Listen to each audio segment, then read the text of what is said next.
ಎಲ್ರಿಗೂ ನಮಸ್ಕಾರ ಸ್ನೇಹಿತರೆ, ನಾನು ನಿಮ್ಮ ಪ್ರೀತಿಯ ನವೀನ್ ಜಿಕೆ ಗಿಡಗನಹಳ್ಳಿ. ಈ ವಿಡಿಯೋ ಮಾಡ್ತಕ್ಕಂಥ ಉದ್ದೇಶ ಏನಪ್ಪ ಅಂದರೆ, ನಮ್ಮ ವಿದ್ಯಾರ್ಥಿಗಳು ಮತ್ತು ವಿದ್ಯಾವಂತರು, ಯುವಕರು, ಯುವತಿಯರು, ನಾನು ಹೇಳ್ತಕ್ಕಂಥ ಉದ್ದೇಶ ಏನಪ್ಪ ಅಂದರೆ, ಮುಂಬರುವ ಚುನಾವಣೆಗಳಲ್ಲಿ ಪ್ರತಿಯೊಬ್ಬರು ಸಹ ವಿದ್ಯಾರ್ಥಿಗಳು ಮತ್ತು ಯುವಕರು, ಹೆಚ್ಚಿನದಾಗಿ ಯುವಕರು ಮುಂದೆ ಬರಬೇಕು.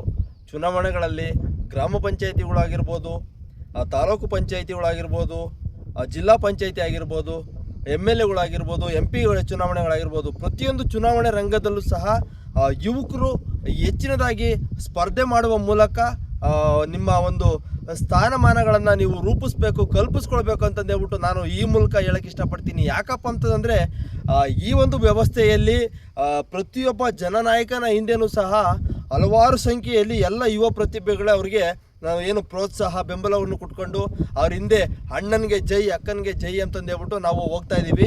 ನಾವು ಹೋಗ್ತಾ ಇರ್ತಕ್ಕಂಥ ಸಂದರ್ಭದಲ್ಲಿ ನಮಗೇನೋ ಒಂದು ದೊಡ್ಡ ಆಸೆಗಳು, ಆಕಾಂಕ್ಷೆಗಳು ಏನಿದಾವೆ ಅಂದರೆ, ನಮ್ಮ ಕುಟುಂಬ ಒಂದು ಆರ್ಥಿಕ ಪರಿಸ್ಥಿತಿಯಲ್ಲಿ ಸರಿಯಾಗ್ಬೋದು, ಮೂಲಭೂತ ವ್ಯವಸ್ಥೆಗಳನ್ನು ಕಲ್ಪಿಸ್ಕೊಳ್ಳೋಕ್ಕೆ ನಾವು ಸರಿಯಾಗ್ಬೋದು ಅಂತಂದು ಹೇಳ್ಬಿಟ್ಟು ನಾವು ಯಾವುದೋ ಒಂದು ವ್ಯಕ್ತಿಗಳ ಜೊತೆಗೆ ನಾವು ಅವರಿಗೆ ಜೈಕಾರವನ್ನು ಹೇಳ್ಕೊಂಡು ಅವರನ್ನು ಗೆಲ್ಲಿಸಲೇಬೇಕು ಎಂಬುದು ದೃಢ ನಿರ್ಧಾರವನ್ನು ಮಾಡಿಕೊಂಡು ನಾವು ಅವರ ಹಿಂದೆ ಓಡಾಡ್ತಾ ಇರ್ತೀವಿ.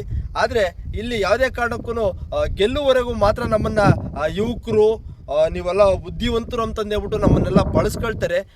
ಗೆದ್ದು ಆರಿಸಿ ಬಂದಂಥ ಸಂದರ್ಭದಲ್ಲಿ ನಾವು ಯುವಕರು ಆಗಿರಲ್ಲ, ನಮ್ಮ ಅವಶ್ಯಕತೆಯೂ ಅವರಿಗೆ ಬೇಕಾಗಿರಲ್ಲ. ನಮಗೆ ಯಾವುದೋ ಒಂದು ಸ್ಥಳೀಯವಾಗಿ ನಮ್ಮ ಊರಿಗೆ ಬೇಕಾದಂತಹ ಮೂಲಭೂತ ಸೌಕರ್ಯಗಳನ್ನು ಸಹ ಕೇಳಿದ್ರೆ ನಾವು ಬ್ಯುಸಿ ಇದ್ದೀವಿ, ನಾವೆಲ್ಲೋ ಇದ್ದೀವಿ, ಅಲ್ಲಿಗೆ ಅವ್ರಿಗೆ ಹೇಳಿ, ಅಧಿಕಾರಿಗಳನ್ನ ಕೇಳಿ ಅಲ್ಲೋ ಭೇಟಿ ಮಾಡಿ ಅಂತಂದೇಳ್ಬಿಟ್ಟು ನಮಗೆ ದೂರವಾಣಿ ಸಂಪರ್ಕದಲ್ಲಿ ತಿಳಿಸ್ಕೊಡ್ತಾ ಇದ್ದಾರೆ ಸಂಬಂಧಪಟ್ಟ ಅಧಿಕಾರಿಗಳು ಮತ್ತು ಆಯ್ಕೆ ಆದಂಥ ಜನಪ್ರತಿನಿಧಿಗಳು. ಆದರೆ ಇನ್ನು ಮುಂದೆ ಈ ರೀತಿ ತಪ್ಪುಗಳು ಇನ್ನು ಮುಂಬರುವ ಚುನಾವಣೆಗಳಲ್ಲಿ ಯಾವುದೇ ಕಾರಣಕ್ಕೂ ಆಗೋದು ಬೇಡ ಎಂಬುದು ನಮ್ಮ ಒಂದು ಅಭಿಲಾಷೆ, ಆಕಾಂಕ್ಷೆ ಆಗಿದೆ. ದಯವಿಟ್ಟು ಹೆಚ್ಚಿನದಾಗಿ ವಿದ್ಯಾವಂತರು ಏನು ಇವಾಗ ವಿದ್ಯೆಯನ್ನು ಕಲಿಸಿ ಈಗ ಸರ್ಟಿಫಿಕೇಟ್ ತಗೊಂಡಿದ್ದೀರಾ, ನೀವೆಲ್ಲನ ಉದ್ಯೋಗಕ್ಕಾಗಿ ಪ್ರತಿನಿತ್ಯ ಅಲ್ದಾಡ್ತಾ ಇದ್ದೀರಾ. ಈಗ ನಿಮ್ಗೆ ಯಾವುದೇ ಕಾರಣಕ್ಕೂ ಉದ್ಯೋಗಗಳು ಸಿಗ್ತಾ ಇಲ್ಲ. ನೀಟ್ ಪರೀಕ್ಷೆ ಬರೆದ್ರು ಸಹ ನಿಮಗೆ ಉದ್ಯೋಗಗಳು ಸಿಗ್ತಾ ಇಲ್ಲ.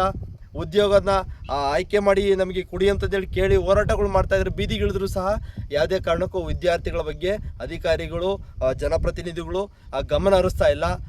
ಈ ರೀತಿಯ ಹೋರಾಟಗಳಿಗೆ ಇನ್ಮೇಲೆ ಕಡಿವಾಣ ಹಾಕ್ಕೊಂಡು ಮುಂಬರುವ ಚುನಾವಣೆಗಳಿಗೆ ನಾವೇ ನೇರವಾಗಿ ಸ್ಪರ್ಧೆ ಮಾಡಿ ನಮ್ಮ ಗೆಲುವಿನ ದಾರಿಗಳನ್ನು ನಾವೇ ಹುಡುಕಿಕೊಂಡು ಎಷ್ಟೋ ವಿದ್ಯಾರ್ಥಿಗಳಿಗೆ, ರೈತ ಬಾಂಧವರ ಕುಟುಂಬಗಳಿಗೆ ಮೂಲಭೂತ ಸೌಕರ್ಯಗಳನ್ನು ನಾವೇ ಒದಗಿಸಿಕೊಡೋಣ, ಚುನಾವಣೆಯಿಂದ ಆಯ್ಕೆ ಆಗೋಣ ಅಂತಂದೇಳ್ಬಿಟ್ಟು ನಾನು ಪ್ರತಿಯೊಬ್ಬರು ಯುವಕರಿಗೂ ಸಹ ನನ್ನ ಒಂದು ಮನವಿ ಮಾಡ್ತಾ ಇದ್ದೀನಿ. ದಯವಿಟ್ಟು ಮುಂಬರುವ ಚುನಾವಣೆಗಳಲ್ಲಿ ಪ್ರತಿಯೊಬ್ಬರೂ ಯುವಕರೇ ಆಗಿರಲಿ, ಯುವತಿಯರೇ ಆಗಿರಲಿ, ಪ್ರತಿಯೊಬ್ಬರೂ ನೀವೇ ಸ್ಪರ್ಧೆ ಮಾಡಿ ಆಯ್ಕೆಯಾಗಿ ಅಂತಂದೇಳ್ಬಿಟ್ಟು ನಾನು ಈ ಮೂಲಕ ಕೇಳ್ಕೊಳ್ತಾ ಇದ್ದೀನಿ. ಇಲ್ಲಿಗೆ ಸಾಕು, ಎಲ್ಲರೂ ಜನನಾಯಕನ ಆಯ್ಕೆ ಮಾಡಬೇಕು ಅಂತಂದೇಳ್ಬಿಟ್ಟು ಇವ್ರಿಗೆ ಜೈ ಅನ್ನೋದು ಬೇಡ. ಇನ್ಮೇಲೆ ನಮ್ಮ ಒಂದು ಜೈಕಾರವನ್ನು ನಾವೇ ಕೂತ್ಕೊಳ್ಳೋಣ, ನಮ್ಮ ಒಂದು ಅಧಿಕಾರವನ್ನು ನಾವೇ ಪಡ್ಕೊಳ್ಳೋಣ ಅಂತಂದೇಳ್ಬಿಟ್ಟು ನಾನು ಈ ಮೂಲಕ ಕೇಳ್ಕೊಳ್ತಾ ಇದ್ದೀನಿ.